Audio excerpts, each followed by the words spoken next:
నిన్న ఒక చర్చా కార్యక్రమంలో సాక్షి టీవీలో సీనియర్ విశ్లేషకుడు, రాజకీయ విశ్లేషకుడు అయినటువంటి వివిఆర్ కృష్ణరాజు గారు, ఆయన మంచి సామాజిక స్పృహ ఉన్నటువంటి వ్యక్తి, ఎలాంటి స్వార్థం కూడా లేకుండా మంచి సమాజాన్ని చూడాలి అని తపన పడేటటువంటి వ్యక్తి.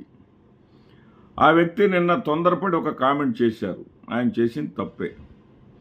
ఎందుకు తప్పు అంటున్నానంటే, మీ నాన్న ఇంట్లో ఉన్నారా అన్న మాటకి, మీ అమ్మ మొగుడు ఇంట్లో ఉన్నారా అన్న మాటకి రెండుకి అర్థం ఒకటే. నాన్న ఆయనే, అమ్మ మొగుడు ఆయనే. కానీ నాన్న అంటే ఉంటే ఉన్నారండి, లేకపోతే లేరు అండి అని చెప్తారు. అమ్మ మొగుడు అంటే చెప్పు తీసుకొని కొడతారు. ఈ వ్యత్యాసాన్ని మనం గుర్తించాలి. ఈ వ్యత్యాసాన్ని గుర్తించి దానికి తగినట్లుగా మనం ప్రవర్తించాలి, దానికి తగినట్లుగా మనం వ్యాఖ్యలు చేయాలి. అయితే ఇక్కడ ఆయన ఒక ఉద్దేశంతో చేసి ఉండవచ్చు. ఆయన వివరణ కూడా ఇచ్చారు. ఏమిటంటే, నేను అమరావతి మీద వ్యాఖ్యానించలేదు, అమరావతి పరిసర ప్రాంతాలు అన్నారు. అమరావతి పరిసర ప్రాంతాలంటే గుంటూరు, విజయవాడ. గుంటూరు, విజయవాడలో ప్రాస్టిట్యూషన్ ఎక్కువగా ఉన్నమాట వాస్తవం. చారిత్రక ఆధారాలు ఉన్నమాట కూడా వాస్తవం. టైమ్స్ ఆఫ్ ఇండియా లాంటి పత్రికలు గతంలోనే 4 ఏళ్ల క్రితమే దీని మీద వివరణ ఇచ్చినటువంటి మాట కూడా వాస్తవం. అయితే అంత మాత్రాన ఇక్కడ అమరావతి వేశ్యల రాజధాని అనేటటువంటి మాట, ఆ అమరావతి ప్రాంతంలో ఉన్నటువంటి, అమరావతి అంటే ఏది, పరిసర ప్రాంతాలు కాదు కదా. అమరావతి అంటే ఆ 29 గ్రామాలలో నివాసం ఉంటున్నటువంటి ప్రజలని అవమానించినట్టు కాదా, ఆ మహిళలను అవమానించినట్టు కాదా? అందుకే సాక్షి టీవీ తనంతట తానుగా వివరణించుకోవాల్సినటువంటి పరిస్థితి వచ్చింది, క్షమాపణ చెప్పాల్సినటువంటి పరిస్థితి వచ్చింది. ఇక్కడ ఎదుటిపక్షం వాళ్ళు, అంటే అధికార పార్టీ వాళ్ళు ఏ విధంగా దానిని ఎన్కాష్ చేసుకోవాలని, దాని మీద అటు వైఎస్ఆర్సీపీని, జగన్మోహన్ రెడ్డి గారి సతీమణిని సైతం బదనాం చేయాలని చెప్పేసి ప్రయత్నం చేస్తూ ఉన్నారంటే, ఆ ప్రయత్నాన్ని మాత్రం మనం అడ్డుకొని తీరాలి. ఆ ప్రయత్నాన్ని మాత్రం మనం ఒక సామాజిక స్పృహతోటి ఆలోచించి ఖచ్చితంగా ఇలాంటి దుష్ప్రచారాలను, మసాలా కలిపి అందించేటటువంటి తప్పుడు ప్రచారాలను తీవ్రంగా ఖండించి తీరాలి. ఎందుకంటే ఒక డిబేట్లో ఏదైతే కృష్ణ, ఆయన మా కాకాని వాసే, మెంటల్ కృష్ణ అని పేరు కూడా పెట్టేశారు పచ్చ మీడియా వాళ్ళు ఆయనకి. సరే, ఆయన పోసాని కృష్ణమురళి అడిగిన ప్రశ్నకి సమాధానం చెప్పలేక, మరి అప్పుడున్నటువంటి యాంకర్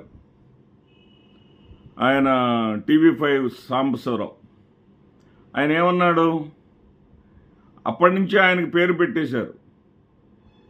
సోషల్ మీడియాలో ఒక పేరు కూడా ఆయనకు స్థిరపడిపోయింది, LM. అనకూడదు మనం. LM అంటే అర్థం మీరే చేసుకోండి. L అంటే ఏంటో, M అంటే ఏంటో. LMలో సాంబశివరావు అని చెప్పేసి పేరు పడిపోయింది అతనికి. ఆయన అన్న మాట ఏంటి, ఏం మీ సినిమా రంగంలో వేశ్యలు లేరా, ఎల్లులు లేరా, ఎమ్ములు లేరా అని అడిగేశాడు.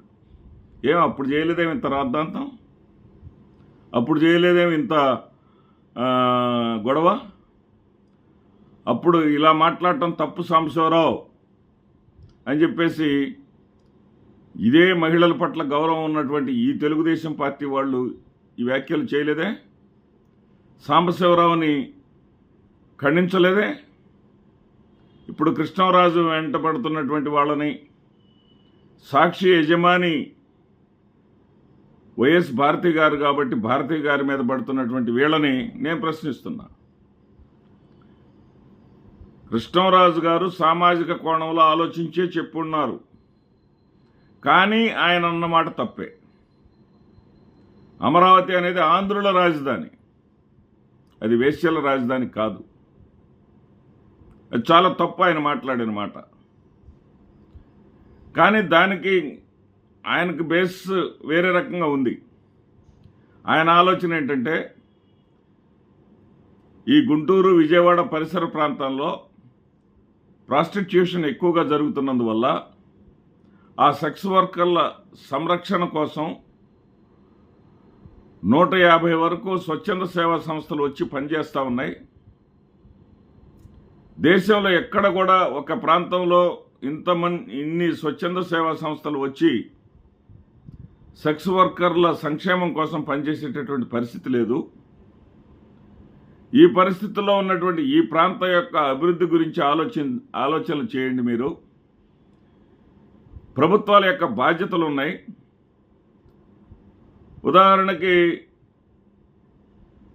గతంలో నాగార్జున సాగర్ ప్రాజెక్టుకు భూములు ఇచ్చినటువంటి ప్రజలు, వారిలోని మహిళలు భవిష్యత్తు కాలంలో వాళ్ళకి జరుగుబాటు లేక వేశ్యలుగా మారినటువంటి పరిస్థితులు ఉన్నాయి.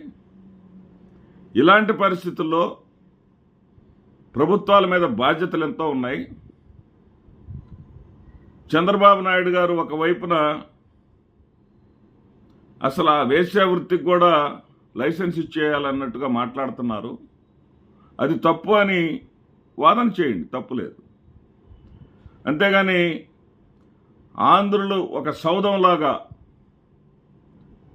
ఆంధ్రప్రదేశ్ రాజధాని అమరావతి అని ప్రకటించిన తర్వాత అమరావతి ఆంధ్రుల రాజధాని అనేటటువంటి గౌరవాన్ని ఇవ్వాల్సింది పోయి ఆ ప్రాంతాన్ని కించపరుస్తూ వేశ్యల రాజధాని అనేటటువంటి మాట వాడటం ముమ్మాటికి తప్పు తప్పు తప్పు. మనం ఆ ప్రాంతం మీద, ఆ ప్రాంతంలో జరుగుతున్నటువంటి అవినీతి మీద, ఆ ప్రాంతంలో జరుగుతున్నటువంటి భావోద్వేగాన్ని రెచ్చగొట్టేటటువంటి పనులు, అదేవిధంగా అక్కడ రైతులకు జరుగుతున్నటువంటి అన్యాయం మీద, అక్కడ జరుగుతున్నటువంటి రియల్ ఎస్టేట్ వ్యాపార ధోరణి మీద మనం ఇప్పటికీ దాడి చేయొచ్చు. ఎందుకంటే సేకరించినటువంటి 33,000 ఎకరాలకే అక్కడ గతి లేదు, గతి లేదు. వాళ్ళకి ఇస్తామన్నటువంటి రెసిడెన్షియల్ ప్లాట్లు ఇవ్వలేదు, కమర్షియల్ ప్లాట్లు ఇవ్వలేదు. వాళ్ళ గోడు పట్టించుకున్న ప్రభుత్వాలు లేవు, ఈవెన్ చంద్రబాబు నాయుడు గారి ప్రభుత్వంతో సహా. మరి ఆయనే ఇస్తానని ప్రామిస్ చేశాడు, ఇంతవరకు ఇవ్వలేదు. ఇంకా 54,000 ఎకరాలు సేకరిస్తామనడం తప్పు అని చెప్పేసి మాట్లాడండి. అదేవిధంగా కాంట్రాక్టర్లు, ఆ కాంట్రాక్టర్లకు ఇష్టం వచ్చినటువంటి రేట్లు పెట్టేస్తున్నారు. ఈ కాంట్రాక్టర్లు మరొక సబ్ కాంట్రాక్టర్లు పెట్టుకుంటున్నారు. ఆ సబ్ కాంట్రాక్టర్లకి ఏం చెప్తున్నారంటే, పైన ప్రభుత్వానికి చెందినటువంటి వాళ్ళకి, ప్రభుత్వాధినేతలకు, ప్రభుత్వాధినేత కుమారుడికి మేము డబ్బులు ఇవ్వాల్సి వస్తుంది, మాకు ఇంత ఇస్తేనే మీకు సబ్ కాంట్రాక్ట్ ఇస్తామంటున్నారు. మరి ఈ రేట్ల సంగతి ఏంటి? ఇంత రేట్లు ఎందుకు పెట్టారు? పక్కనున్న తెలంగాణ రాష్ట్రంలో సెక్రటేరియట్ కారు చౌకగా పూర్తి చేస్తే ఇక్కడ అంతకన్నా ఎక్కువ రేట్లు ఎందుకు దోచిపెట్టాల్సి వస్తుందని విమర్శించండి. అంతేగాని ఒక ప్రాంతం మీద ఉన్నటువంటి, ఆ ప్రాంతానికి ఉన్నటువంటి గౌరవ మర్యాదలను దయచేసి తగ్గించకండి. ఎందుకంటున్నానంటే, ఈ మాట గతంలో జగన్మోహన్ రెడ్డి గారి మీద ఉన్నటువంటి ద్వేషంతో చంద్రబాబు నాయుడు గారు కానీ, పవన్ కళ్యాణ్ గారు కానీ మొత్తం ఆంధ్రప్రదేశ్ రాష్ట్ర ప్రజల్నే కించపరిచారు. మొత్తం ఆంధ్రప్రదేశ్ రాష్ట్రమే గంజాయి నిలయంగా, మత్తు నిలయంగా మారిపోయిందని, ఆంధ్రప్రదేశ్ రాష్ట్రంలోకి ఎవరైనా పెట్టుబడులు రావాలంటే తరిమి పారేస్తున్నారని, ఆంధ్రప్రదేశ్ ప్రజలనే దుర్మార్గులుగా, నీచులుగా మాట్లాడినటువంటి వాళ్ళు చంద్రబాబు నాయుడు గారు, పవన్ కళ్యాణ్ గారు.